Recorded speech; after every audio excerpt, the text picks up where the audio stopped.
All right, welcome back. I hope you're having an amazing time so far. Next up, we have a panel titled AI's Impact on Marketing, What Works and What Doesn't. Please join me in welcoming our panelists to the virtual stage. And I'll hand it over to Hamal, our moderator. Wonderful. Hello, everybody, and thank you so much for joining. Joining our panel today, I am so excited to be here. I'm Hemal Somaya, the Global Brand Lead at Merck KGaA for the oncology portfolio. I've been in marketing for over a decade now and very passionate about the use of artificial intelligence and machine learning and making our marketing more effective and efficient. So with that, we will have a lot of discussions today around this topic, and I'm super excited to share some of these discussions with some amazing panelists that we have today. I'll let the panel introduce themselves. Let's first start with Jeff. Thanks, Hemal. Hi, everyone. My name is Jeff Head. I work for Janssen Pharmaceuticals, and I lead our commercial data science organization. We partner across the commercial sales and marketing, as well as other commercial functions to leverage AI technologies to solve business challenges. I'll pass it to Subroto. Hi, everyone. Thanks for joining this panel. I'm Subroto Mukherjee. I am the innovation lead for Americas. And my role here is to accelerate the digital innovation using emerging technology, applying AI, machine learning, automation, and immersive technologies. Also being a strategic advisor to our Shopper Science Lab, which kind of looks at and evaluates beyond the pill solutions in GSK currently. And also previously, I was working with Verizon for a long time. And my responsibility was including cloud solutions, IoT, and self-service applications. Thanks.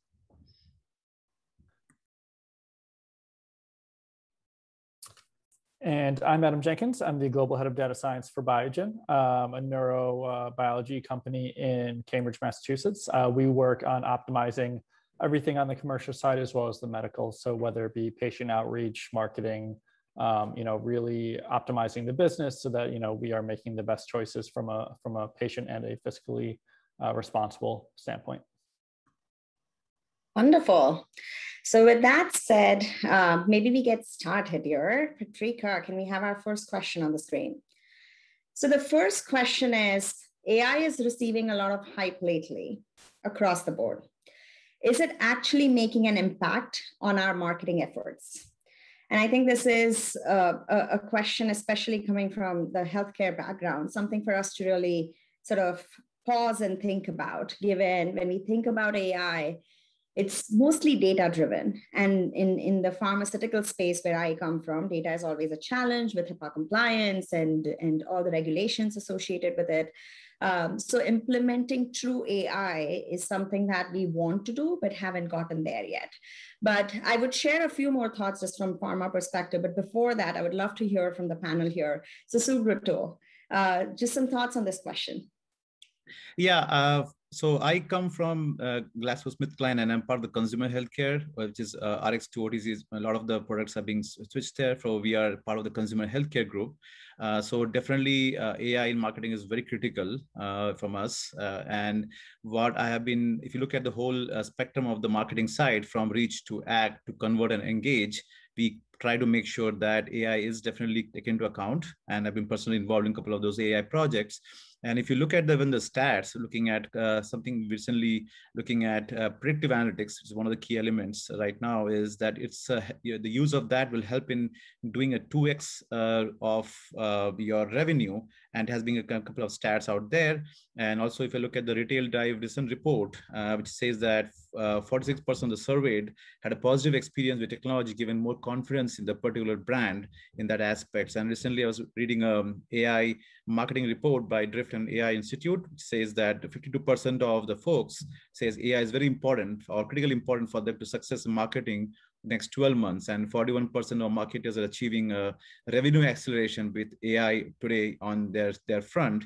And the key element of that is obviously understanding of AI tools, and definitely what are the key aspects of a concern that many folks has that AI would reduce the job, or there's going to be a change in that aspect. The study just finds out that it does has a belief that the 56% of those believe that will create more marketing jobs, and that it could eliminate in the future. So that's what my take is on this aspect.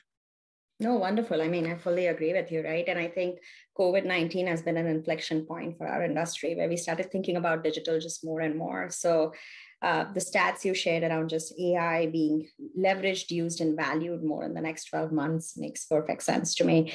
Jeff, any thoughts here? Yeah, absolutely. I think I also work within pharma. I think it's a pretty pharma heavy panel. I would agree with your assessment that data is always the challenge, and that is a big opportunity and an area of growth for us. To achieve maybe true AI, depending on how one defines that. I think what I've observed is there already is a great leverage of what I would call the interplay between human and machine. So with the data that we do have, we can leverage some more sophisticated algorithms, make predictions, make recommendations, and then that enables our marketing channels, whether it be sales reps or non-personal promotion or other digital outlets, to be triggered or actioned in new ways. So in that sense, I think that's already taken a hold in our industry, and I think across companies, I've seen examples of where that has been impactful. Yeah, no, definitely. I mean, we are seeing more and more of that, getting to the right physician at the right time, using the right messages and the right channels, right? So really leveraging data to create those triggers, and then really being as personalized as possible in our outreach, right? So definitely fully agree there. Adam, anything more to add here? Yeah, so kind of what Jeff said in terms of the data, I think it's really brand specific. If you have a mature brand that's out there where we can kind of look at the past and see what's happening, I think that mature in the marketing space is really, really useful for AI. When you get down to kind of the newer brands and the launch, I think it's much more difficult. You can use some crossover intelligence to kind of see how that should hypothetically play out. But it's much more difficult. So I think that for the naive brands, or the nascent ones that are just beginning, it's all about how can you get that data, and how can you get those, I'll say, responses from customers, physicians, whoever you're talking to, as fast as possible, and try and correlate those to actual sales, actual drivers. Because with a lot of people and with a lot of different brands and industries, we might have marketing, but doing a one-to-one correlation, or looking at what's actually causing that prescription or sales or whatever you want to talk about, it's an imperfect science. So that's usually some of the hardest things to try and figure out. Yeah, no, fully agree. And I think what you said makes perfect sense, right? One is if it's a nascent brand, but other is also if it's a rare disease or like just a niche therapeutic area, right? Then it becomes really difficult for us to get that data and be able to do anything, especially during that launch time. So fully agree with you. Another thing you said just about like the next best action, what is that, right? At individual physician level, how do you really map out what's working, what's not working, and how best do you take them from that journey of awareness to adoption? Is critical, and I think every company is trying to figure that out, but I at least myself, I have not seen any ideal solution where you say, hey, implement this software or leverage data in this way, and exactly how to take this position from here to here at individual physician level, right? So I think there is a lot more work that needs to happen there, but we are definitely heading in the right direction. Wonderful. So maybe we pull up the next question on the screen here.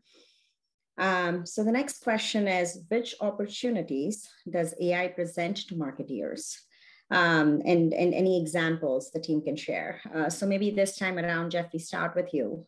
What comes to mind when you think about leveraging AI for marketing? Yeah, it's a great question, and I think I think you kind of hit on it in your last response when you mentioned right customer, right time, right channel, right message. I think a lot of us in this industry are thinking about that as a broad use case, and so depending on the marketing role, I think that becomes a tremendous opportunity, and so whether it's a market event or change in formulary status or some new clinical data, if we're talking about a medical, perhaps opportunity for engagement with the customer. So, I think that the timeliness is something that is a huge opportunity and area for AI in our industry, where we're moving from largely a quarterly or semesterly call plan type sales force to things that are a bit more reactive and timely. So I think any of those potential scenarios that I mentioned could be a good one. Yeah, no, definitely. Fully agree with all the examples that you shared here. Adam, any other thoughts to add? Yeah, for me, the greatest opportunity is which customer, the right customer. So in the past, it was much more of a broad stroke, hit everyone, hope that, you hit the right people, and then, assume that you're going to have a lot of waste, and then go back and try and figure everything out. I still think that we're not quite there in terms of the right time aspect. I think that that's still very, very, difficult to do. But who that message goes to, I think we can get that pretty well spot on with a lot of the AI techniques that we have today. And utilizing that, I think that in turn drives, even more extended reach. If you hit these people that should be the right customers, their network effect will go into effect and later on down the line. So I think that, going that route is probably the best, and, rather than, hitting everyone and hoping that it hits the right person eventually. Yeah, I agree. And I almost think of it as like a combination of this always on and hyper targeted, if you will, right? Wherein always on was the traditional way of thinking, and hyper targeted is what we want to do and trying to do now. But we are somewhere in the middle where we still need a mix of both, because we haven't perfected the hyper targeted and we can't let go of the always on just yet, right? But fully agree with your thoughts there. Shubhra, though. Any examples from your end? Yeah, so I think it's a very interesting point as a panel you are making is the way we kind of segment is like we have something called customer, consumer, and experts. Customers are our retail partners who are from our consumer product perspective, or in this case could be pharmacies in this case, right? And then we have consumers who are the actual users of those products, what we are brands, what we are using. And then experts are our healthcare professionals. We kind of target them to, as you mentioned, the next best action, apart from messaging the information of the product, apart from sampling the sampling programs we run through.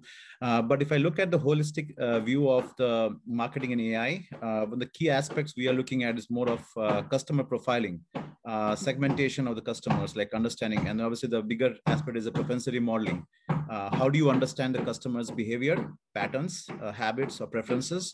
Now, if you look at the clinical trial we are going through, like how do we understand from there, and how do you draw it back into our actual product line eventually when we do that?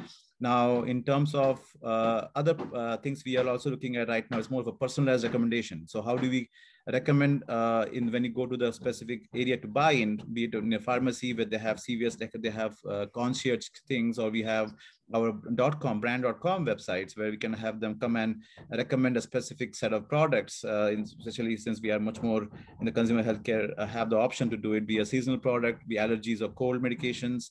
And then also we look at conversational aspects of it. Like we have chatbots, we have in our couple of brand.com, we have launched them, and that helps in understanding what are they searching for. We're providing them a voice capability.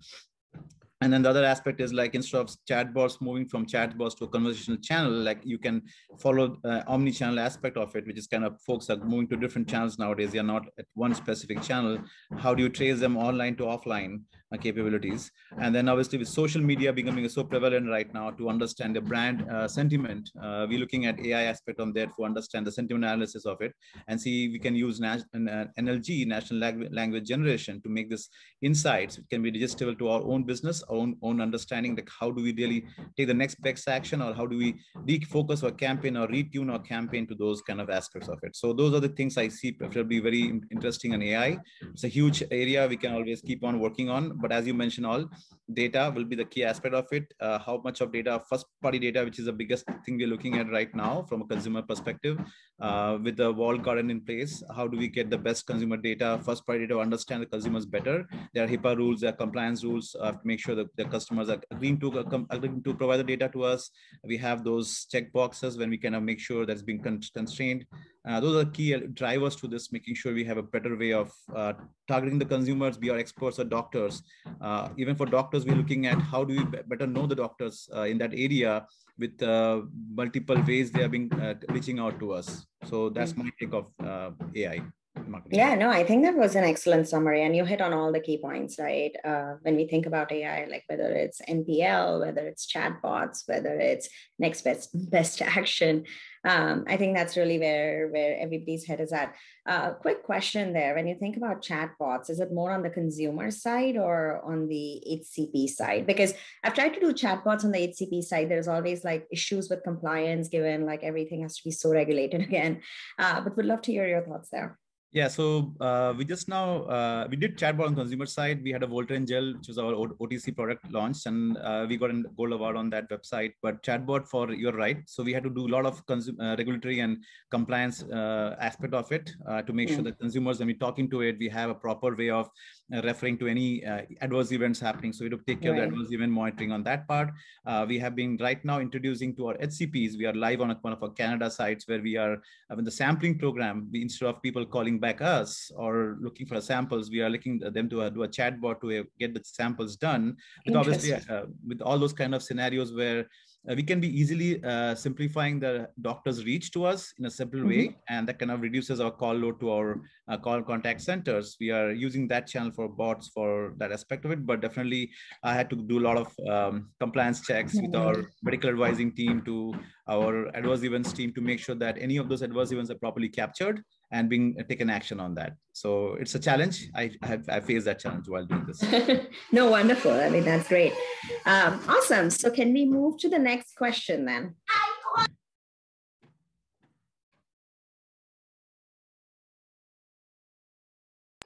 So the question we have here is, what are the key challenges to benefiting from AI in your marketing efforts? Again, some examples, right? And I think we started talking about some of the challenges already, data being this big one. We started talking about just compliance and regulatory challenges, but any others that come to mind? And maybe we start with Adam this time. Sure. I think that one of the challenges that we're a little far in the game already. So what we see a lot is, we have data over the last X amount of years that have been produced via various, I'll say, business reasons, not necessarily done in any, overly complex way or anything like that. But the issue being is that all that data has already been there.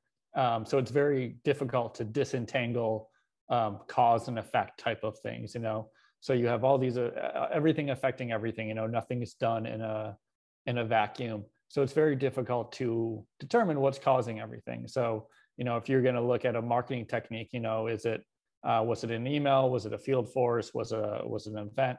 All these things that have already been going on, it's incredibly difficult to figure out, what's actually been causing it. So when you go forward and you want to try and say, what algorithms are going to benefit or, optimize these, it's a rat's nest to try and figure those things out. So to try and, get people to kind of restart and think things over in an intelligent fashion and to implement these to make them as impactful as possible can be very, very difficult. And it doesn't even go as far as AI, even, to determine, some of the, simple statistics on, cost and effect type of things can be difficult. So I think that that's one of the biggest challenges is deciphering the past and the actual causal inferences of what's occurred. Yeah, no, fully agree. I think, overall, to your point, right, I think there is a mindset shift that is needed, especially in pharma, because we are so traditional in our thought processes.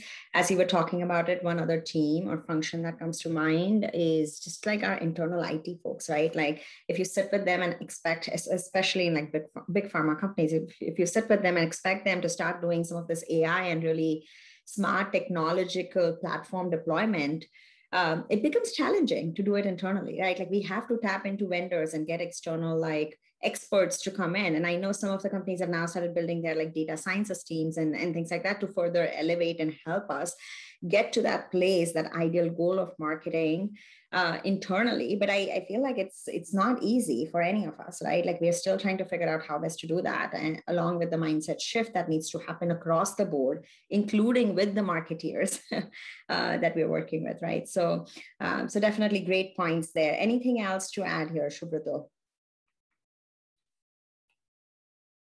You're on mute. Yeah, I think the key aspect what you mentioned is absolutely right. The data is the fuel for all of this, right? So, for example, for us, data, as I mentioned previously, is even understanding the consumer better. We need to know the first-party data, since we are not in the retail space directly, which we are being selling our products or over-the-counter products through Targets or Walmarts or Amazon, right? We don't get those, understand those consumers better from their perspective. So which we are trying to now add up to our own kind of first party kind of footprint. Then I think if you look at one of the interesting aspect, which I was part of the project of identifying predictive models for our seasonal products, cold and flu and allergy. So if you look at the cold and flu, we had kind of built a model based on our 3 years of historical data of our products, from our sales to our external factors to everything, and then COVID hit.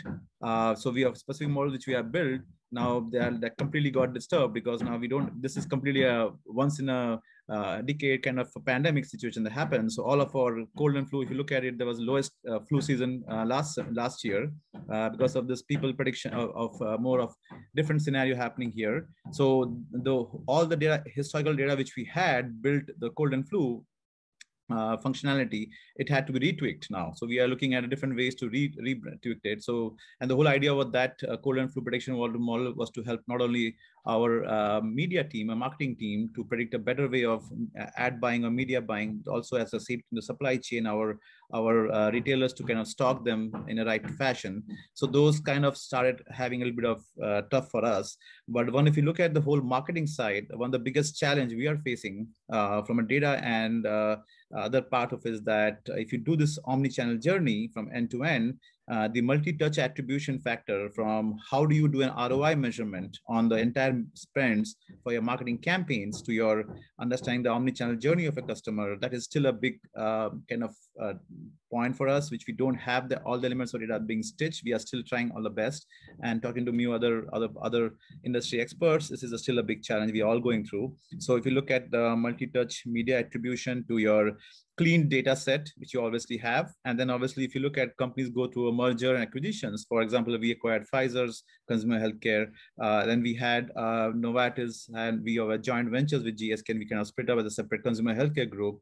So many times when we go through this journeys, we have data either not being captured from the previous merge, or there was some kind of cleaning or merging the data sets. Those kind of starts giving you a big challenge to now start building up your own predictions, own models going forward. And then looking at the other aspect is, if you right now we are doing a lot of personal email campaigns from a doctor perspective, from a medical doctor perspective to a patient's perspective.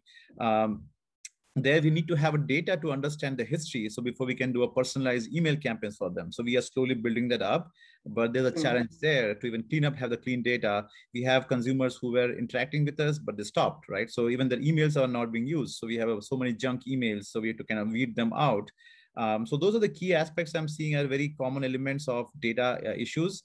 And then I was looking at research recently about what are the key barriers to this, right? When you kind of challenge this AI presence to marketer, I think the lack of education and training, which is kind of respondents were saying 70% of there. And then other is resources. And obviously, if you look at them building AI kind of pipelines to your models to MLOps, we are looking at skill, talent, resource issues where we don't have the subject matter experience to other resources to build those kind of I guess Adam and Jeff might be kind of alluding to that aspects we are seeing right now. So I think those are the multiple aspects of it, which is I felt as a mix of different challenges showing up for this to really scale up in the industry, I feel.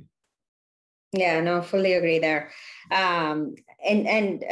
Jeff, I'll have you share some of the thoughts, but then I also have a question just around COVID, right? Like Subrata, you added a couple tidbits around just challenges COVID presented to us, but would love to kind of hear across the board about just how has the team seen COVID impact on just marketing efforts?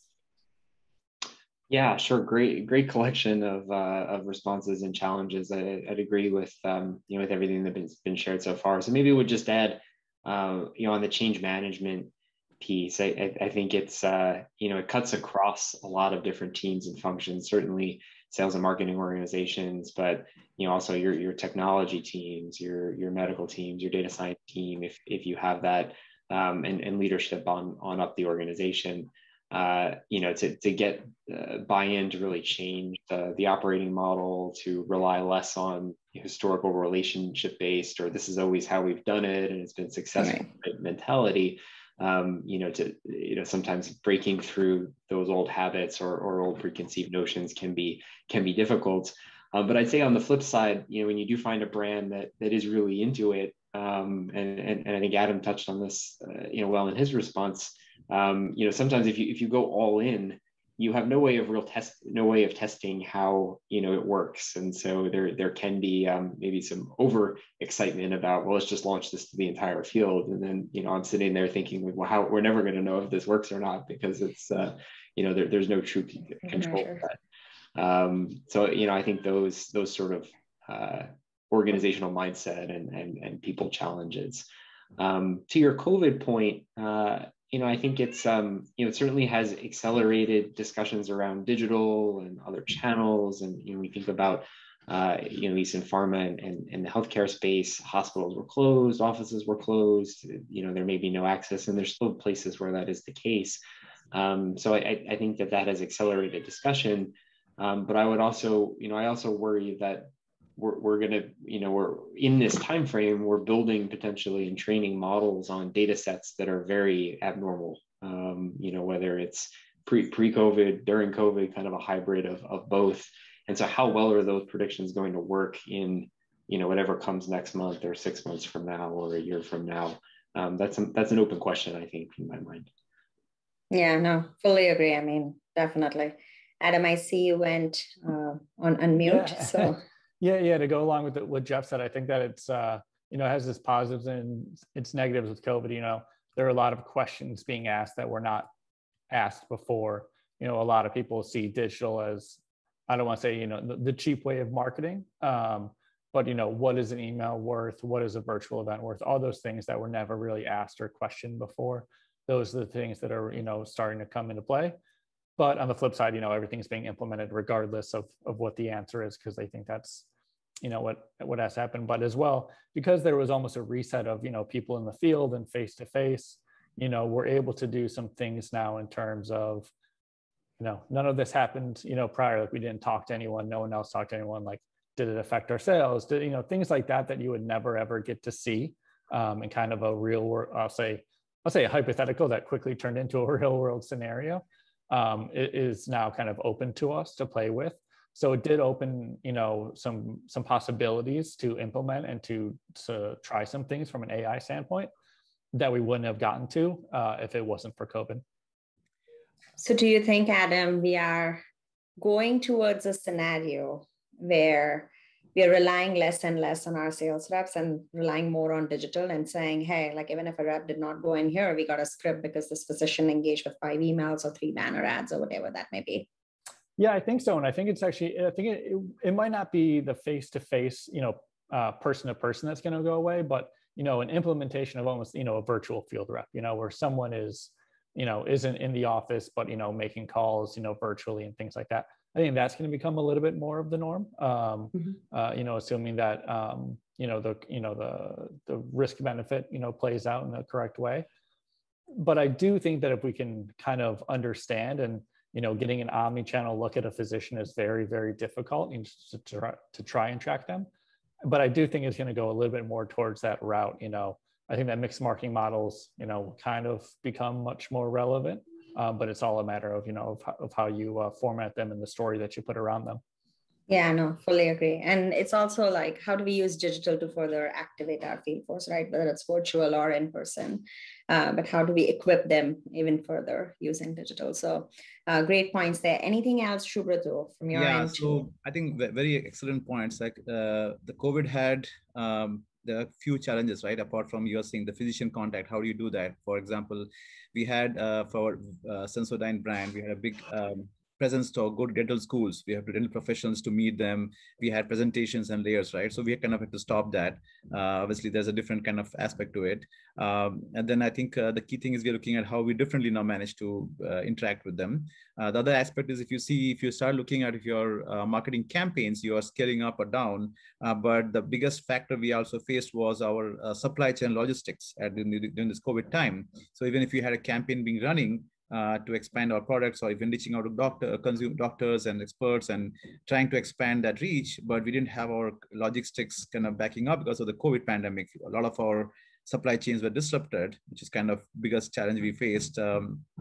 From our aspects is like, for example, emergency, which was one of the key aspects of vitamin C product, was kind of running out because of the big demand on rush and rental pantry, right? So those aspects was very difficult to manage because we are instead of our campaigns being hyper activated, we have to kind of scale it down to kind of match our logistics and supply behind the scenes to manage that. So those are the big factors we are seeing COVID, along with expert reach. How do we do a different kind of expert reach with virtual visits, with different technologies to kind of be in place in this aspect. Oh, interesting. Very, very interesting. Yeah, the logistics one. I mean, just given your situation, I think it's unique to you versus some of us on the panel.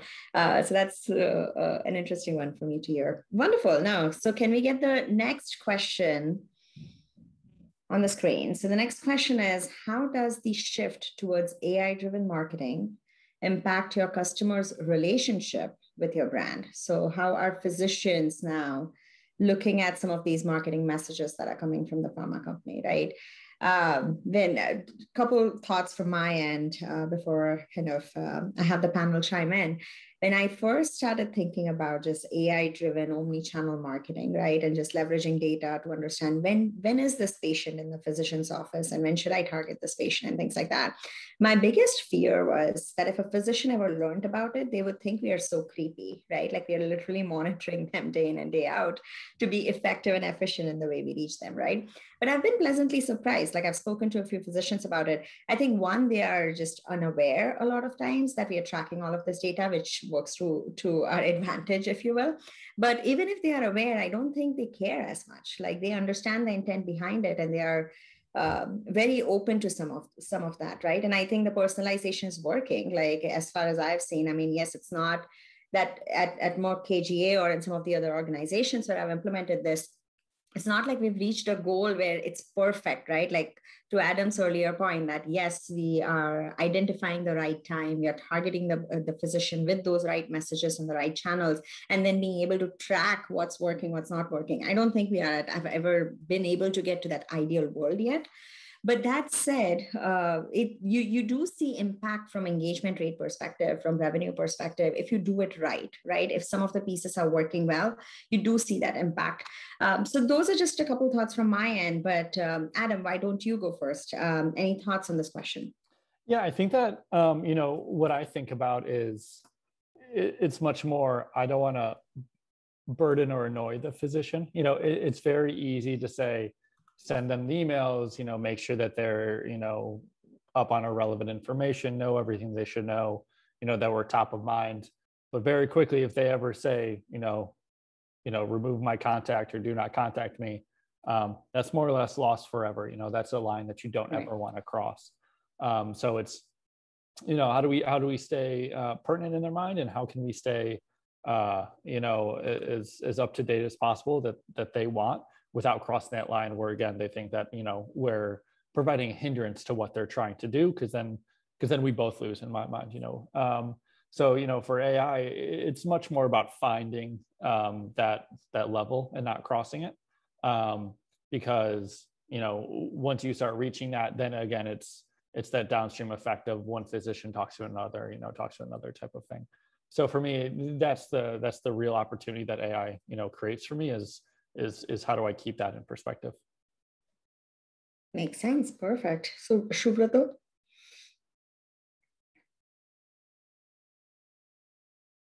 Sorry, you're on mute again. Yeah, sorry.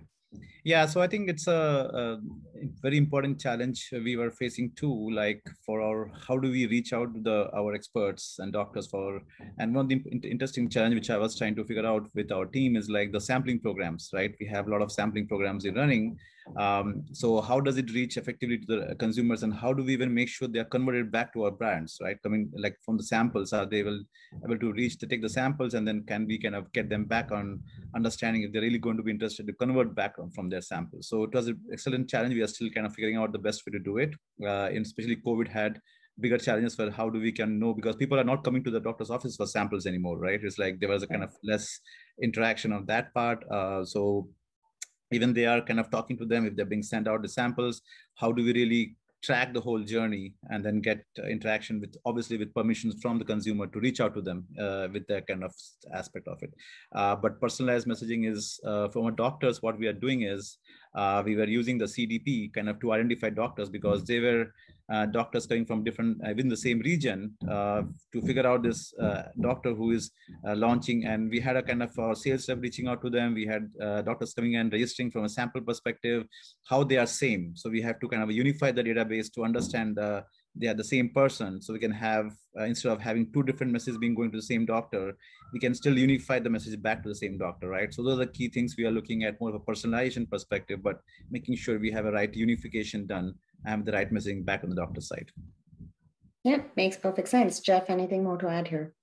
Yeah, I think you would agree on really trying to take what is the customer looking for or need perspective, and their days are getting longer. There are more patients. There's more process, and so their time is an extremely valuable commodity. And so if we're known as a company of only engaging when it makes sense, when there's something important to share, when there's something new to share that will be actionable for them in the near term, then we're successful, and then it's a valuable time. So it becomes less about the shotgun of everything all the time, and then just targeted engagement throughout the year where there's something new or meaningful to share. And I think AI can play a key role in being able to drive that kind of engagement.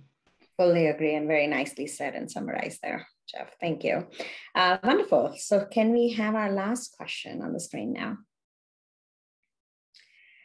So how do you see AI changing marketing over the next 5 years? I think this is a very interesting question. So maybe Subrata, why don't you go first here? Yeah, I think I feel obviously it is going to scale up more. But one important aspect of is, I would say, humanizing and intelligent automation. That is a key aspect of the marketing scale for next 5 years. You have to start making more human connections, better way. I would say we still have them, but how do we really optimize or manage that better going forward, especially from any content or anything we serve to them or any information we pass it to them? How do we make it a more dynamic content creation to personalized messaging? Even though we are going in that journey, but how do you scale that up will be a key aspect of it next 5 years. And especially for the pharma industries, like how do you improve those cycles from our outreach to our doctors in a different manner, a more innovative manner. And also the other aspect is like, obviously it's not being in terms of a marketing aspect, but dynamic pricing. It's also becoming a more of key aspect of it. Like how do you understand the scenarios and you can make a dynamic pricing out of it. As Adam was mentioning, the marketing mix model is also becoming very crucial. How do you kind of improve on those aspects of it next 5 years to feed back a loop into this system to get that happening? One of the other important factor I'm seeing very prevalent right now, and we are putting up a voice lab also, is voice search. People are more effectively using voice, from Alexa, your Google Home to other things. So we were looking at how do we can even use voice search factor, because your search is now a text search, right? Your keywords. Now, how do you drive your voice search capabilities to get you understand what customers are really needing? How do you kind of cater to that kind of segments from a skill perspective on that aspect of it? So there's a lot of different mix in that area, but those are things will slowly, gradually creep up into the marketing space where we have to start thinking on those directions. For example, in doctors, ordering their own samples directly instead of having to email someone, talk to the assistant, what is the best way they can do that? So I think the mix of everything in the next 5 years is going to be they're very critical, crucial. Yeah, definitely. And I think those are all very important and key areas, right, where we are seeing development, and hopefully in the next 5 years, we'll get to that ideal goal in each one of them. Jeff, anything more to add here? Yeah, I think that we'll see more dynamic and flexible timelines in marketing mix decisions and investment decisions, and understanding what's working well for a specific brand, and I think there's opportunity there for more customization and to move away from the yearly budget cycle to more real-time investment decisions that we would see in other industries. So I think that's a key driver. I love Subrata's highlight of intelligent automation. So I think that there is today maybe it's more the human and machine interaction that I talked about a little bit earlier, but I see opportunity to move to full automation of decision making in key areas where that makes sense. Those are a couple of things that I would look towards. Yeah, no, fully agree. Adam, any thoughts from your end? Yeah, I think it'll actually probably work slower than we think. I think it'll be much more around answering the questions that we've all talked about today. Like, I think that the next 2 years will be, us trying to kind of grapple and, get our heads around, like, what is the new reality? How are we going to actually make it work? And then probably, the back half of those 5 years, a little bit more in terms of, the innovation and, trying to push those a little bit more.